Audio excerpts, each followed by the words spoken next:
Good morning, students. How are you? I think you are very fine at your place. Today I am going to teach you geography of 11th class, chapter number 4 of second book, distribution of ocean and continent.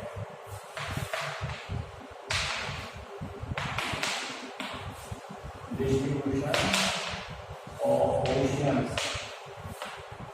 and continents.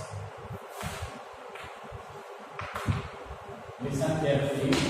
When the earth was formed, जब अपन जानते हैं जो अर्थ है इसका 71% जो है वो water में यानी कि ओशन में है और 29% ही अपनी अर्थ में है। ठीक है, तो ये कैसे बने, डिफरेंट कॉन्टिनेंट्स वगैरह कैसे बने, तो इसके पीछे काफ़ी सारा सिस्टम है। और ये ध्यान रखना, अपनी एक ज्योग्राफी की कंडीशन है, अर्थ ऑलवेज कीप चेंजिंग। अपनी जो अर्थ है वो रेगुलर चेंज होती रह रही है टाइम पीरियड के according. Nothing is permanent on our earth surface. Okay, when the earth was form, जब अर्थ बनी थी, there was only one land mass and only a one water body. जब अपनी अर्थ बनी थी, मैंने शायद पिछले टॉपिक में भी बताया होगा, जब अपनी अर्थ बनी थी तो वहाँ पे सिर्फ एक लैंड मास था and it name was Pangaea. इसका नाम था पैंजिया। और एक ही वाटर बॉडी थी जिसका नाम था पैंथालस। ठीक है, आने वाले टाइम में फिर ये टू पार्ट्स में चेंज हो गई, अंगारा लैंड और गोंडवाना लैंड बोलने लगे इनको। अंगारा लैंड गोंडवाना, इसको यूरेशिया भी बोल देते हैं, नॉर्थ वाले पार्ट को, सदर्न वाले पार्ट को गोंडवाना लैंड बोलते हैं। जैसे जो इंडिया का जो सदर्न इंडिया है वो गोंडवाना लैंड का पार्ट है, वो कैसे है आपको इस चैप्टर में पता चल जाएगा। ठीक है, then after these two small pieces converted to a seven means several parts, some are the major, some are the minor and some are very minor. Okay, तो जो बड़े पार्ट थे उनको तो अपन ने कॉन्टिनेंट्स नहीं दे दिए और जो छोटे पार्ट थे उनको अपन ने आइलैंड ग्रुप नाम दे दिया। ठीक है, अच्छा, कुछ माइनर प्लेट्स बन गई, कुछ मेजर टेक्टोनिक प्लेट्स में कन्वर्ट हो गई। तो मेजर जो टेक्टोनिक प्लेट्स थी उनको अपन कॉन्टिनेंट्स, और जो माइनर प्लेट थी उनको अपन आइलैंड ग्रुप में कन्वर्ट कर देते हैं। काफ़ी सारा अटैचमेंट है, ये अपन सारी चीज़ें आपको बताएंगे। अच्छा सुनो, जैसे अपन कॉन्टिनेंट्स की बात करते हैं, नॉर्थ अमेरिका, साउथ में अफ्रीका, फोर्थ में एशिया, फाइव में यूरोप, सिक्स में ऑस्ट्रेलिया और सेवन में अंटार्कटिका। इसी तरह ही अपने 4 ओशंस ग्रुप्स हैं, जिसमें से एक हो गया इंडियन ओशन, दूसरा पैसिफिक, अच्छा मैं भी समझाऊंगा, समझना, पैसिफिक और अंटार्कटिका, अटलांटिक,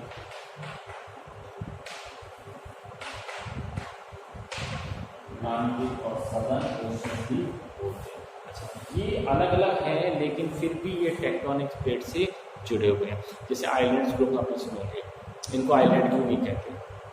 ऑस्ट्रेलिया जो है ये एक अलग टेक्टोनिक प्लेट पे बना हुआ है, जबकि ऑस्ट्रेलिया से बड़ा एक दूसरा आइलैंड ग्रुप है जिसको ग्रीन आइलैंड भी बोलते हैं, वो आइलैंड ग्रुप बोलते हैं, जबकि ऑस्ट्रेलिया से बड़ा है, उसको कॉन्टिनेंट क्यों नहीं बोलते। तो उसके पीछे रीजन है, ये टेक्टोनिक प्लेट्स उनकी एक दूसरे से जुड़ी ही रहती हैं। जैसे नॉर्थ अमेरिका ये हो गया, बीच में ओशन आ गया, सी आ गया और फिर ये प्लेट ऐसे जुड़ी हुई है।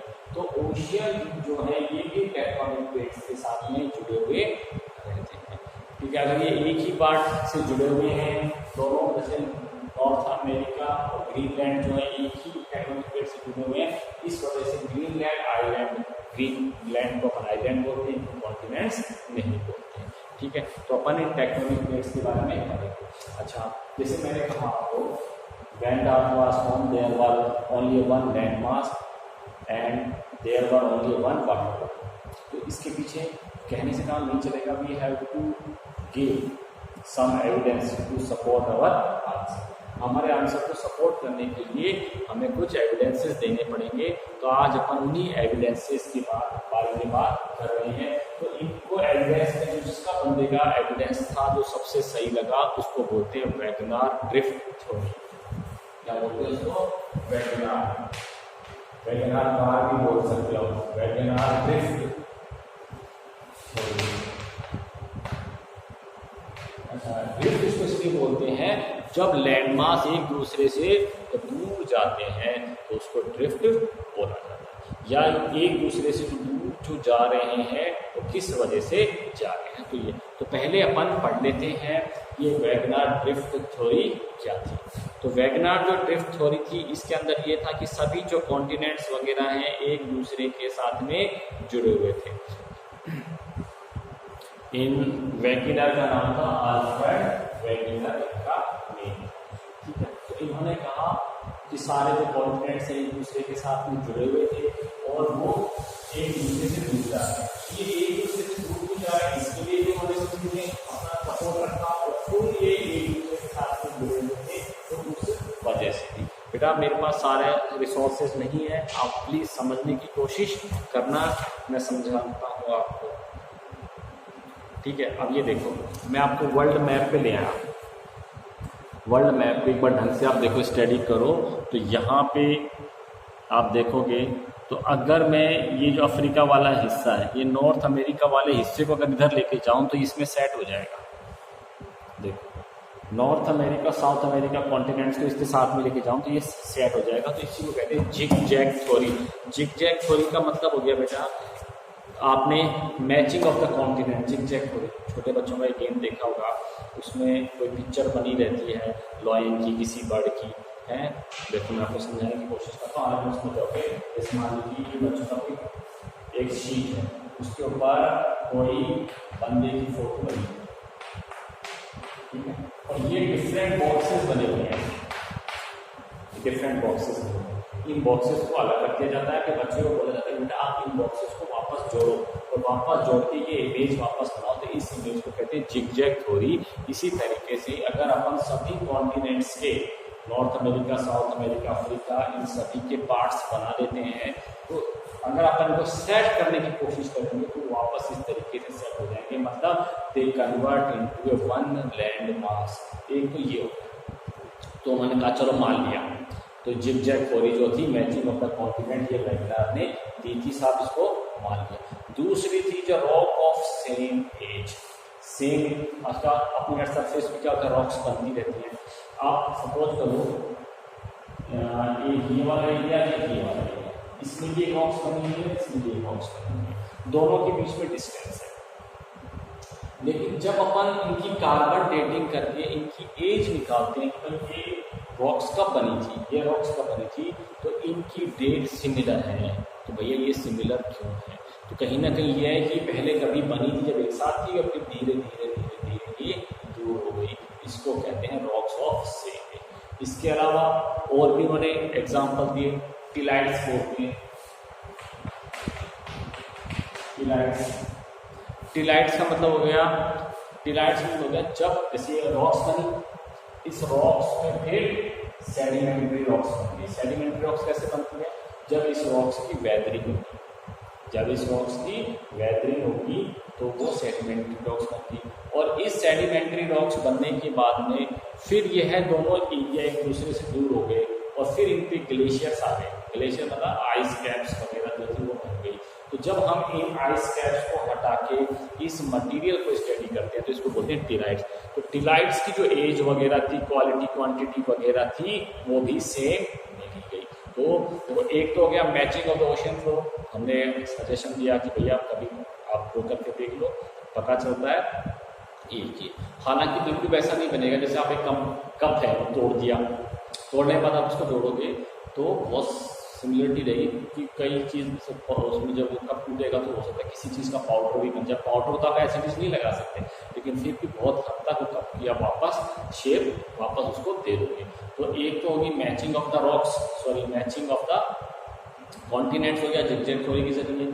रॉक्स ऑफ द एजेस, जो रॉक्स की जो एज थी वो आपकी मैच कर गई, टिलाइट से मैच कर गया। अब ले लेते हैं ग्लेशियर डिपॉजिट। ग्लेशियर डिपॉजिट के बारे में सुना। ब्राजील और घाना का इसमें अपन एग्जाम्पल ले रहे हैं। ग्लेशियर डिपॉजिट का मतलब होता है जब रिवर मूव करती है तो अपने साथ में कुछ सिल्ट्स वगैरह लेके चलती है।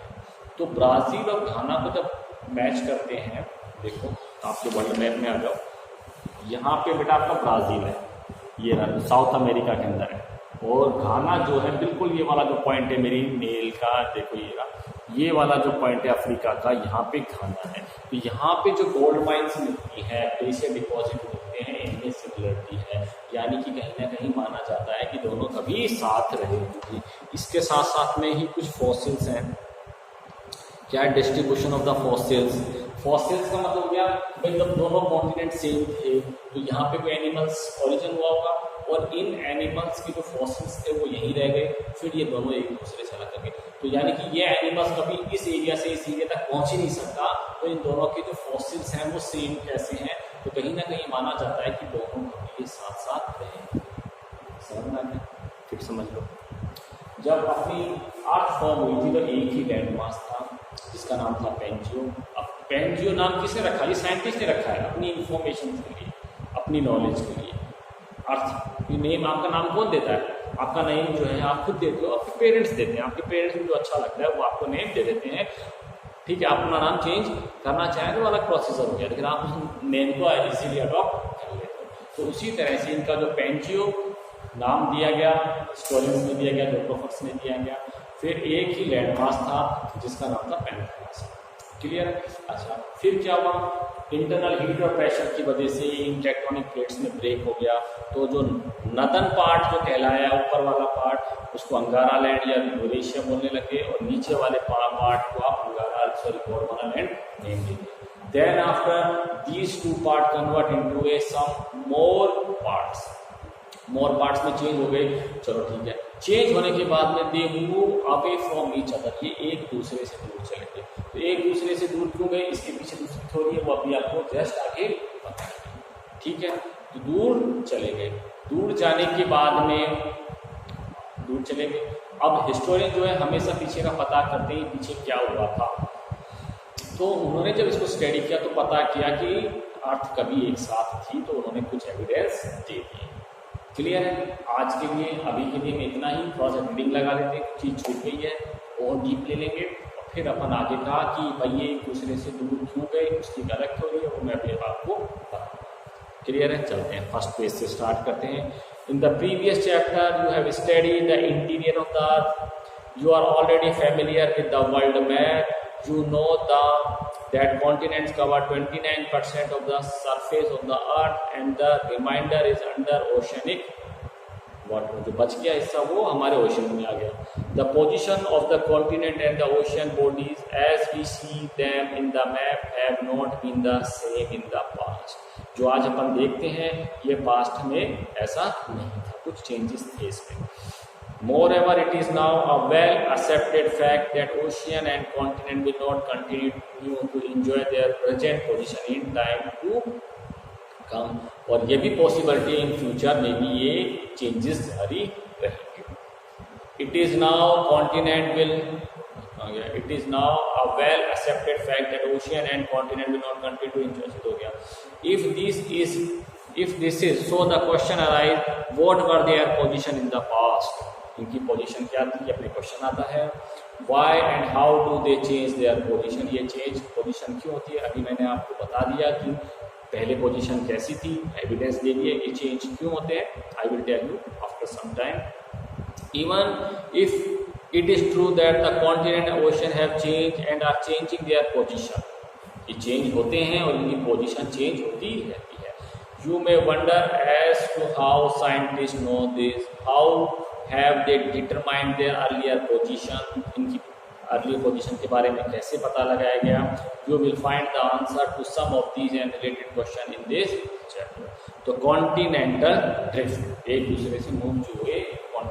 Observe the shape of the coastline of the Atlantic ocean, Atlantic ocean की जब अपन शेप देखते हैं तो अपन देखते हैं अटलांटिक ओशियन जो है नॉर्थ अमेरिका, साउथ अमेरिका की तरफ, और यूरोपियन और अफ्रीका की तरफ, दोनों के बीच में जो ओशियन है उसको अपन अटलांटिक ओशियन बोलते हैं। सबसे बिचिएस्ट ओशियन में अटलांटिक ओशियन आता है, जबकि सबसे बड़ा जो ओशियन है उसका नाम पैसिफिक ओशियन है। ध्यान रखिए। You will supply by the symmetry of the coastline or either side of the ocean. Symmetry मतलब दोनों की जो कोस्ट लाइन है किसकी, अटलांटिक ओशन की, तो वो सेम है। तो ऐसा लगता है कभी वो एक दूसरे के साथ में रहेंगे, फिर वो टूट के अलग अलग चलेंगे, टूट के तो वही जिगजैग थ्योरी के साथ अगर जोड़ेंगे तो वो मैच कर जाते हैं। No wonder many scientists thought of this similar and considered the possibility of the two Americans, Europe and Africa. ये सारे कभी एक रहे होंगे। To be once joined together from the known record of the history of science, it was Abraham Ortelius, a Dutch map maker, who first processed such a possibility as early as 1596. इन्होंने सबसे पहले ये theory दी थी कि कभी match है, लेकिन उनकी थ्योरी को उस टाइम में लोगों ने माना नहीं था क्योंकि वो प्रॉपर एविडेंस रख नहीं पाए। Antonio Pellegrini drew a map showing the three continents together. However, it was Alfred Wegener, a German meteorologist, who put forth a comprehensive argument in the continental drift theory in 1912. ये evidence रखे इन्होंने, इस वजह से इनकी theory को मान लिया गया था। This was regarded the distribution of ocean in the continent. According to the Wegener, all continents form a single continent mass and mega ocean surrounded the same. The supercontinent was named Pangeo, which means all earth. Pangeo का मतलब हो गया all earth. The mega ocean was called Panthalassa, meaning all water. कभी पूछे तो आप इतना मतलब बता देना। He argued that about 200 million years ago, the supercontinent Pangeo began to split. कब से टूटना स्टार्ट हुआ? 200 years ago, 200 billion years ago. Pangeo first broke into two large continental masses, Laurasia and Gondwana, forming the north and southern component respectively. Subsequently, Laurasia and Gondwana continue to break into various smaller continents that exist today. A variety of evidence were offered. फिर इसके बाद में देखते हैं, समझ में आ गया?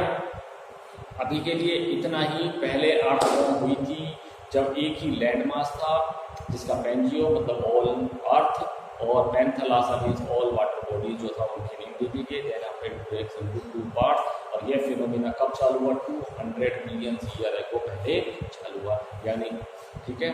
तो ये चलो अभी के लिए आप इतना ही समझ लें। हालांकि जो पहले बंदे आए थे वो प्रॉपर एविडेंस नहीं रख पाए थे, उन्होंने बुक्स वगैरह लिखी थी, उस बुक में ये सजेशन अपने दे दिए थे, लेकिन बाद में पता चला कि हाँ यार उन लोगों ने भी पहले दे दिए थे।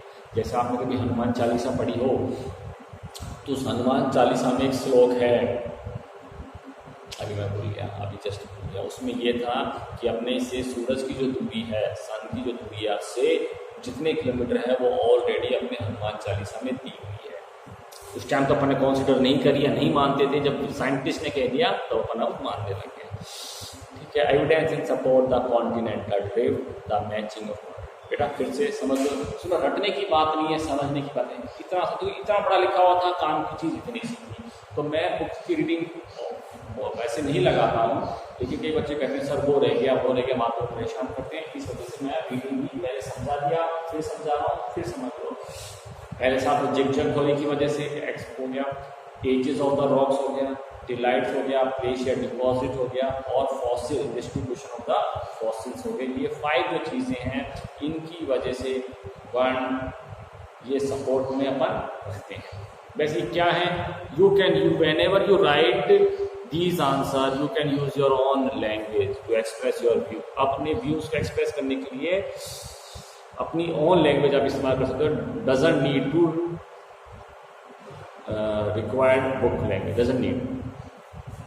The short line of Africa and South America facing each other having a remarkable and unmistakable match, यानी कि unmistakable match क्योंकि ये आसानी से जुड़ रहे हैं एक दूसरे के साथ में।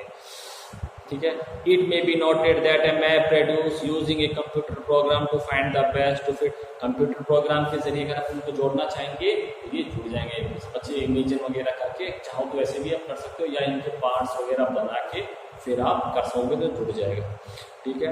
Atlantic margin was presented by the Bullard in 1964। It provided to be quick perfect. The match was tried at 1000 Python line instead of the present shoreline. अब है rocks of the same age, बता दिया दोनों तरफ की continent की rocks की जब एज मापी गई तो वो सेम थी, आज वो काफी दूर है, तो कैसे?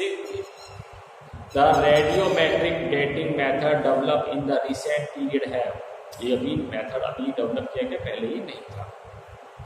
Facilitating correlating the rocks formation from different continent across the vast ocean, बीच में बहुत बड़ा ओशन है तो भी उनकी एज सेम है। The belt of ancient rock of 2000 million ago from Brazil coast matches with those of Western Africa. The earliest marine deposit along the coastline of South America and Africa are of the Jurassic age. These suggest the ocean did not exist prior to the time. ये माना जा रहा है कि पहले के time में यहाँ पे ओशन नहीं होगा, इस वजह से दोनों की एज सेम है। Daylight, it is the sedimentary rock formed out of deposit of glacier. Sedimentary rocks हैं और उनके ऊपर glacier. The Gondwana system of sediment from India, it is known to have its counterpart of 6 different land masses. मैंने आपको बताया कि Gondwana land है, India का जो सदर्न पार्ट है वो उसका पार्ट है। At the base, the system that has thick tillite indicating extensive prolonged glaciation. Counterpart of this succession from Africa, Falkland Island, Madagascar, Antarctica and Australia beside India. सुनो, अब ये कहाँ का है?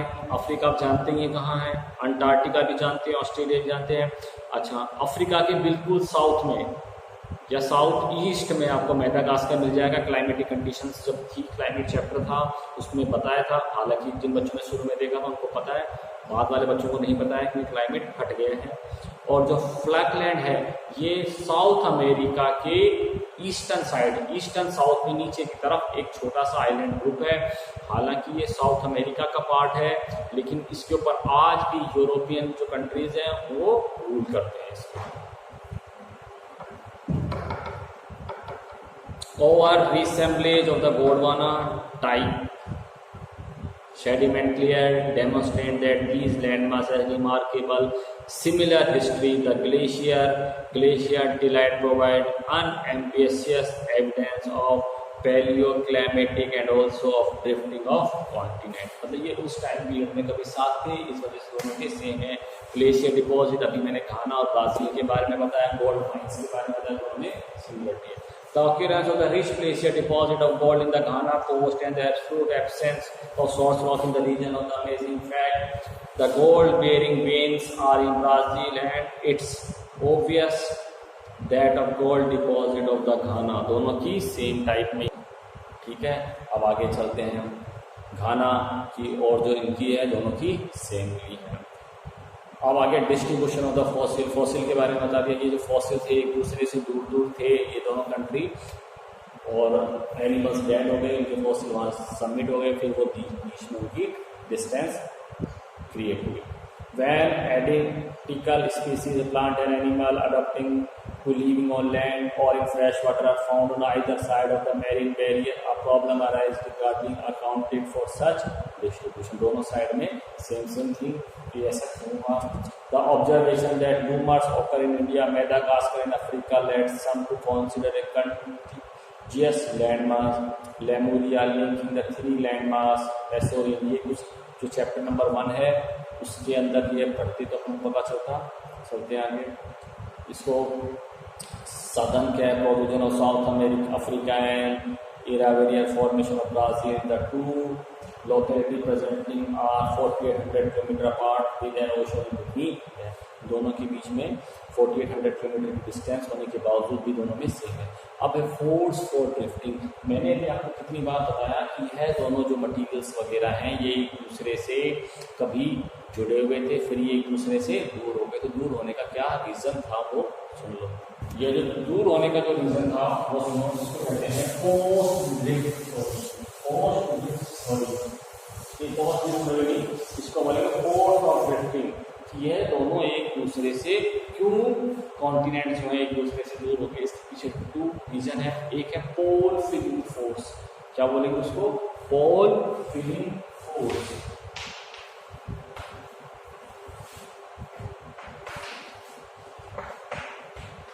और नेक्स्ट है टाइडल फोर्स। टाइडल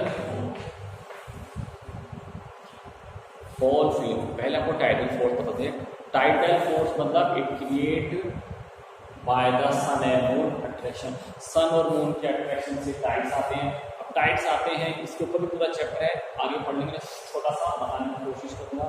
सपोज ये अर्थ है, ये सन हो गया, और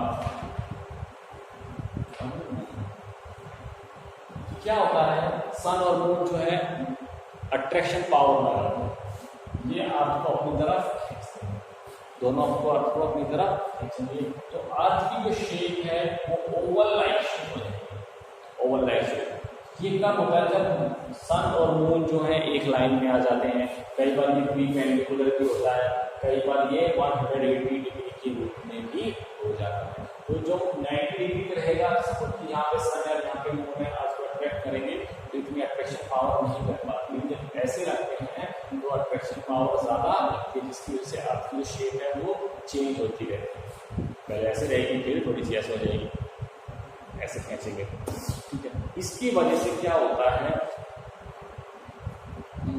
कॉन्टिनेंट्स में जो मटेरियल है उनमें खिंचाव होता है, इस वजह से ये एक दूसरे से दूर चले जाते हैं। हो सकता है खींचेंगे तो कुछ उनके इधर चला जाए, कोई इस तरफ, इसको तो कहेंगे टाइडल फोर्स। अब है पोल फिलिंग फोर्स। इसके लिए आपको मैरी गो राउंड, जो आपका झूला होता है एक है, उस पर जाना पड़ेगा, जो रोड रोड घूमता है। उसको आपने देखा होगा, जब अपन चलाते हैं उसको, तो वो जब घूमता है, ऐसे घूमता है, तो जो खड़े रहते हैं पीपल, तो वो बाहर की तरफ उनको फेंकता है। जैसे मैरी गो राउंड है, मूव कर रहा है, यहाँ पे जो बंदे बैठे हुए हैं, इनके घूमने की वजह से, इसके रोटेशन की वजह से ये बंदे बाहर की तरफ खींचते हैं। अगर आप अपने आप किसी चीज़ से नहीं पकड़ोगे तो ये बाहर आप गिर सकते हो। तो मैरी गो राउंड वाले को ही उनको पोल फिलिंग फोर्स कहा गया। जब अर्थ रोटेट होती है, जिसकी वजह से कॉन्टिनेंट्स को ये बाहर की तरफ फेंकती है, इस वजह से कॉन्टिनेंट सारे एक दूसरे से दूर होते जा रहे हैं। समझ में आ गया? Wegener suggested that the movement responsible for the drifting of continent was caused by pole filling force and tidal force. Pole filling force related to the rotation of the earth. You are aware of the fact that the earth is not a perfect sphere. अर्थ की जो shape है वो ball वाली shape नहीं है, इसकी जो shape है लाइक ए स्फीयर, मींस थोड़ा बहुत ऑरेंज टाइप समझ सकते हो। Fact that the earth is perfect sphere, it has a plug at the equator. Plug का मतलब होता है जैसे मोटे आदमी की जो तोंद है, तोंद निकल जाए बाहर की तरफ, तो उसको कहते हैं प्लग। तो हमारी जो अर्थ है वो इक्वेटर की तरफ से थोड़ी सी तोंद निकली हुई है। तो तोंद निकली हुई है, जिसकी वजह से हमारे जो पोल है वो फ्लैट है, नीचे से ऊपर से फ्लैट है। The second force that was suggested by Wagner, the tidal force, is due to the attraction of moon and sun that develop tides in ocean water. Wagner believed that these forces could become effective when applied over many millions years. ये जो forces थी कई millions तक regular लगती रही हैं, जिसकी वजह से ये सिस्टम हुआ है। However, the most of the scholars consider these forces to be totally inadequate. हालांकि कई सारे जो स्कॉलर हैं वो इस चीज़ को नहीं मानते। समझ में आ गया? तो ये थी ड्रिफ्टिंग की थ्योरी। अब आगे पोस्ट ड्रिफ्ट स्टडी, जो वैगनर और वैगनर से पहले जो साइंटिस्ट थे उन्होंने कुछ थ्योरी दी थी, उस थ्योरी के बाद में भी कुछ थ्योरीज आई थी, उन सभी थ्योरीज को पोस्ट ड्रिफ्ट थ्योरी के अंदर डाल दिया गया। यानी कि पीछे वाले जो स्कॉलर थे वो आए और उन्होंने कुछ एविडेंसेस ऐसे किए जिसकी वजह से प्रीवियस थ्योरी को उन्होंने जीरो कर दिया और उन्होंने अपनी नई थ्योरी दी। लेकिन फिर भी कहीं ना कहीं वैगनर की जो थ्योरी है वो सही लगी।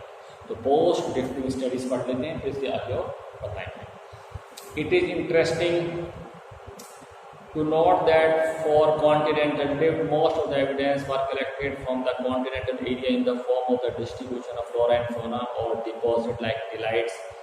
A number of discoveries during the post-war period added new information to the geological literature.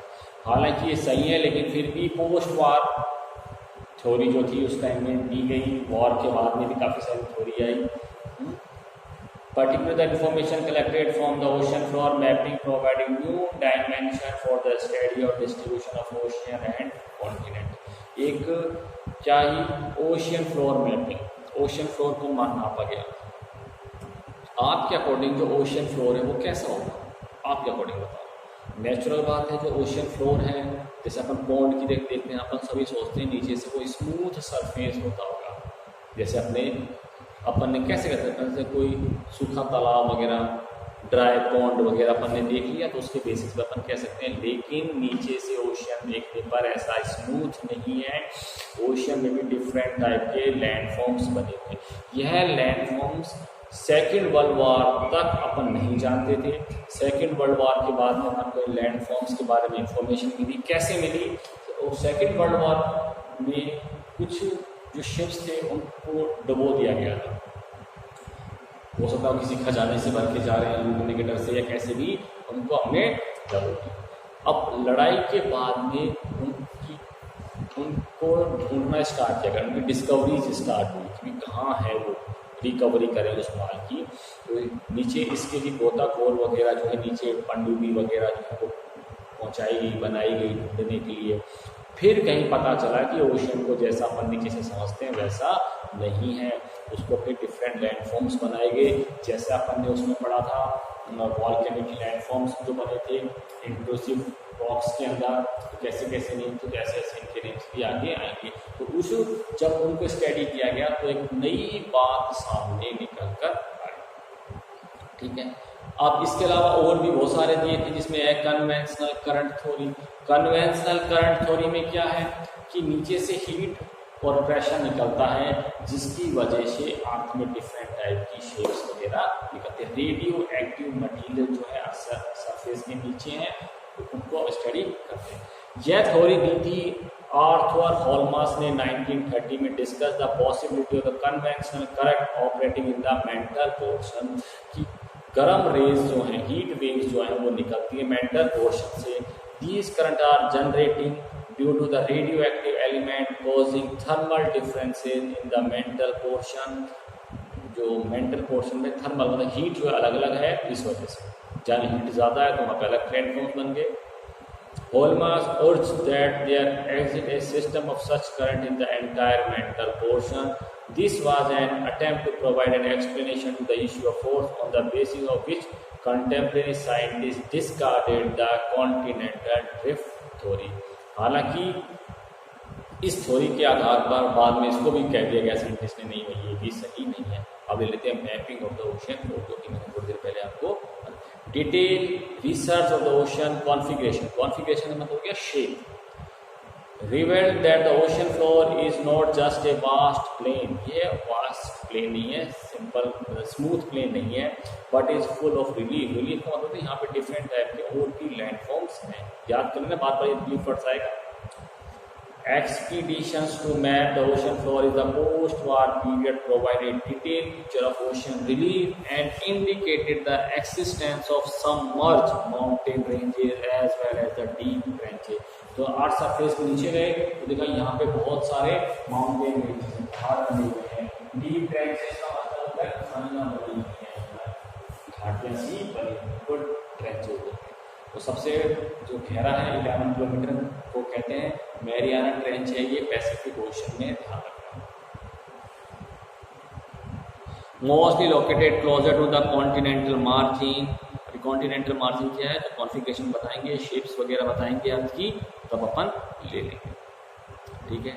The dating of the rock, sorry, the mid-oceanic ridges were found to be the most active in terms of volcanic eruption. The dating of the rock from the ocean crust revealed the fact that they are much younger than the continental area. यानी कि समझ लो यहाँ पे जब हमें ocean floor configuration किया गया तो अपन को एक नई चीज़ बात निकल कर आई कि जो ओशियंस के अंदर जो माउंटेन्स हैं, ये है माउंटेन जो है यंग है rather than the continental rocks. यानी कि जैसे अपन कहते हैं हिमालय जो है 64 मिलियन ईयर है वो पहले बना था, ये कार्बन डेटिंग के जरिए अपन ने पता लगाया। अरावली हिल्स है ये और भी पुराना है, यानी कि अर्थ के ऊपर हिमालय नया मान लेते हैं अरावली के। लेकिन जब अपन नीचे जाके माउंटेन के बारे में पता चलता है कि जो कॉन्टिनेंट सॉरी ओशियंस के नीचे जो माउंटेन्स हैं, ओशियंस के नीचे जो माउंटेन्स हैं इनकी एज हिमालय से भी कम है, यानी कि अभी रिसेंटली बने। रिसेंटली का मतलब 10, 20, 100 ईयर है को पहले, ये भी मिलियंस में है, लेकिन हिमालय के बनने के बाद में ये बन रहे हैं। Rocks on either side of the crest of ocean ridge and having equidistant location from the crest were found to have remarkable similarity in both of their constitute and their age। मतलब जैसे मैं आपको समझाता हूँ,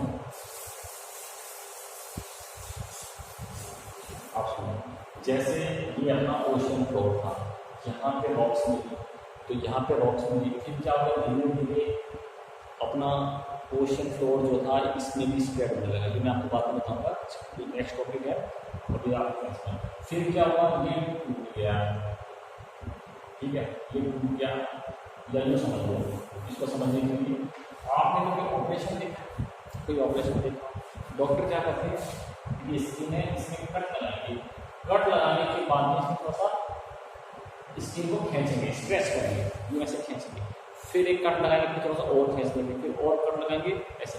doctor जो नीचे जाते हैं ये वाले हिस्से पॉइंट ए और बी है, ये कभी जुड़े हुए थे, फिर डॉक्टर क्या करते हैं, कट लगाएंगे, इसको और खींचेंगे, फिर और कट लगाएंगे, और खींचेंगे, और कट लगाएंगे, और खींचेंगे। इस समझ प्लीज कोशिश करो, इतना ईजी नहीं है समझने, फिर भी प्लीज समझने की कोशिश करो। फिर समझा दूंगा, जैसे ये ओशन में दो माउंटेन थी, धीरे धीरे क्या हो गया, इनमें स्प्रेड होने लग गया, ऐसे ऐसे चले गए। तो चले कैसे गए, दोनों के बीच में गैप आता गया इस वजह से। तो ये जैसे चले गए, दूर चले गए। अब जब हम इसकी इस माउंटेन की और इस माउंटेन की जब अपन एज निकालते हैं तो ये एज सिमिलर है, तो यानी कि दोनों एक साथ नहीं निकल कर आए, तो ये माना जाता है कि पहले कभी ये ऐसा था। तो यानी कि ऐसे क्यों हो रहे हैं, यानी कि ओशियन का जो फ्लोर है ये स्प्रेड हो रहा है, ओशियन के फ्लोर के स्प्रेड होने की वजह से ये कॉन्टिनेंट जो है एक दूसरे से दूर जा रहे हैं। जैसे सपोज कीजिए ये दो कॉन्टिनेंट थे, ये वाला नॉर्थ अमेरिका साउथ अमेरिका मान लेते हैं, इस वाले को अपन यूरोप और अफ्रीका मान लेते हैं, दोनों जुड़े हुए थे। फिर धीरे धीरे ये चेंज हुई। ये थ्योरी किसने दी, ये दी थी पोल फिलिंग फोर्स और टाइडल फोर्स की वैगनर ने। लेकिन बाद वाले साइंटिस्ट ने क्या कहा, ये इस वजह से नहीं हो रहा, ये इस वजह से हो रहा है कि सी फ्लोर जो है वो स्प्रेड हो रहे हैं। तो क्या होता है, नए नए साइंटिस्ट आते जाते हैं, नई नई थ्योरीज वगैरह जो होती हैं ये देते जाते हैं, अपन को इन थ्योरी के अकॉर्डिंग काम करना होता है। चलते हैं, आ गया, मैं तो भूल गया कहाँ था। Rocks either side of the ocean का हो गया। अब ओशियन फ्लोर कॉन्फिगरेशन, तो ओशियन फ्लोर जो है उसकी जो बनावट है, शेप है, वो कैसी है। इन दिस सेक्शन की नॉट ए न्यू, अच्छा आप सुनो, इसमें कुछ चीज़ें पहले आपको समझा देता हूँ, रीडिंग अपन बाद में। लिसन में आज आपको ये शेप्स बना देता हूँ, ये शेप आप बना दो। तो क्या होता है, अपना जो सी फ्लोर है वो इस टाइप का होता है, ये ऐसे है, फिर ये यूँ आ जाएगा, फिर ये यूँ आएगा, फिर उससे पहले ऊपर उठ जाए, फिर ये यूँ आ जाए, फिर ये यूँ, और फिर ये अपने सीखी रहती है। देखो ये वाला हिस्सा है, इसको कॉन्टिनेंटल शेल्फ कहते हैं। क्या कहते हैं इसको, कॉन्टिनेंटल शेल्फ। वो वाला एरिया हो गया जैसे अपन सी एरिया में जाते हैं, वहाँ पे नहाते हैं, धोते हैं, फिर एक पर्टिकुलर रीजन तक ये अपन जा पाते हैं, उसके बाद में अपन ये आपका वाटर अपन थोड़े टाइम तक के लिए आगे आगे जाते सी की तरफ जाएंगे तो वो गहरा होता चला जाता है। यहाँ उसके बाद में ये कॉन्टिनेंटल शेल्फ बोलेंगे, जहाँ पे अपन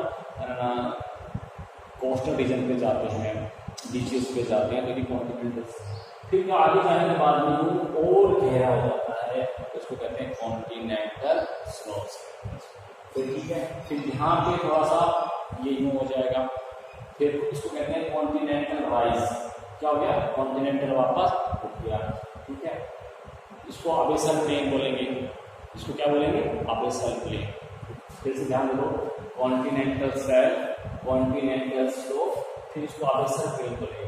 अबेसल प्लेन मतलब यहाँ का जो भी सेडिमेंट्स वगैरह इरोजनल एक्टिविटी होगी वो यहाँ इकट्ठी हो जाएगी। फिर इसको कॉन्टिनेंटल राइज बोलेंगे और इसको कहेंगे डीप ट्रेंचेस। ये डीप ट्रेंचेस। आज के लिए इतना ही डन कर लो, फिर नेक्स्ट चैप्टर में अपन इसके बारे में डिटेल्स में आपको बता देंगे। ओके बेटा, सी यू।